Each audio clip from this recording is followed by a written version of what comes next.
BPL এর সবচেয়ে সফল দল যারা 4 বার শিরোপা জিতেছে হঠাৎ করেই আর নেই পুরনো নামে। কুমিল্লা ভিক্টোরিয়ান্সের জায়গায় আসতে যাচ্ছে একদম নতুন পরিচয় আরেকটি শক্তিশালী দল, নামও প্রায় ঠিক হয়ে গেছে, কুমিল্লা ফাইটার্স। কুমিল্লার ক্রিকেট প্রেমীরা তো উচ্ছ্বসিত বটেই। এবার প্রশ্ন হচ্ছে, ডিভিশন ভিত্তিক টিমের নতুন নিয়মে কি সত্যিই তাদের আবারও মাঠে দেখা যাবে, নাকি সবকিছু থেমে যাবে শেষ মুহূর্তের কোনো সিদ্ধান্তে? বাংলাদেশ প্রিমিয়ার লিগ বিপিএল মানেই চমক, আলোচনার ঝড় আর ভক্তদের উন্মাদনা। এবার সেই উন্মাদনা আরও বেড়ে গেছে কুমিল্লাকে ঘিরে, কারণ বিপিএল এর ইতিহাসে সবচেয়ে সফল দল কুমিল্লা ভিক্টোরিয়ান্স আর নেই তাদের পুরনো মালিকানায়। নাফিসা কামালের শাসন শেষ হবার পর এবার আসছে নতুন প্রতিষ্ঠান, যারা ইতিমধ্যেই বিসিবিকে অফিসিয়ালি আগ্রহপত্র জমা দিয়েছে।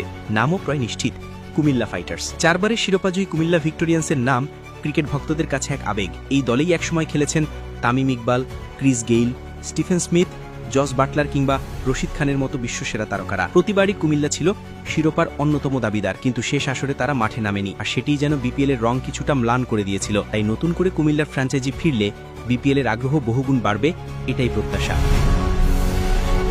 তবে এবার সবকিছুই হচ্ছে নতুন নিয়মে। বিসিবি ঘোষণা দিয়েছে, এবার থেকে বিপিএল এর দলগুলো আর জেলা বা ব্যক্তিগতভাবে হবে না, বরং থাকবে ডিভিশন ভিত্তিক কাঠামোতে, অর্থাৎ প্রতিটি দলকে একটি বিভাগকে প্রতিনিধিত্ব করতে হবে।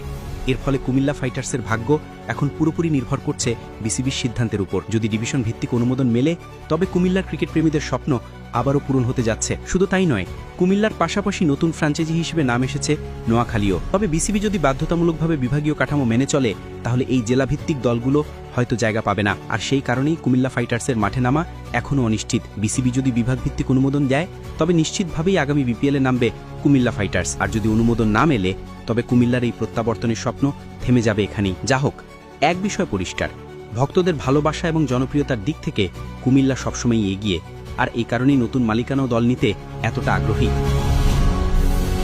কুমিল্লা ভিক্টোরিয়ান্সের ঐতিহ্য সাফল্যের উত্তরাধিকার বহন করবে কিনা সেটি এখন সময়ই বলে দেবে। তবে যদি তারা মাঠে নামে, তবে নিঃসন্দেহে বিপিএল আবারও পাবে সেই পুরনো উত্তেজনা, যেখানে কুমিল্লা সবসময় লড়াই করবে শিরোপার জন্য।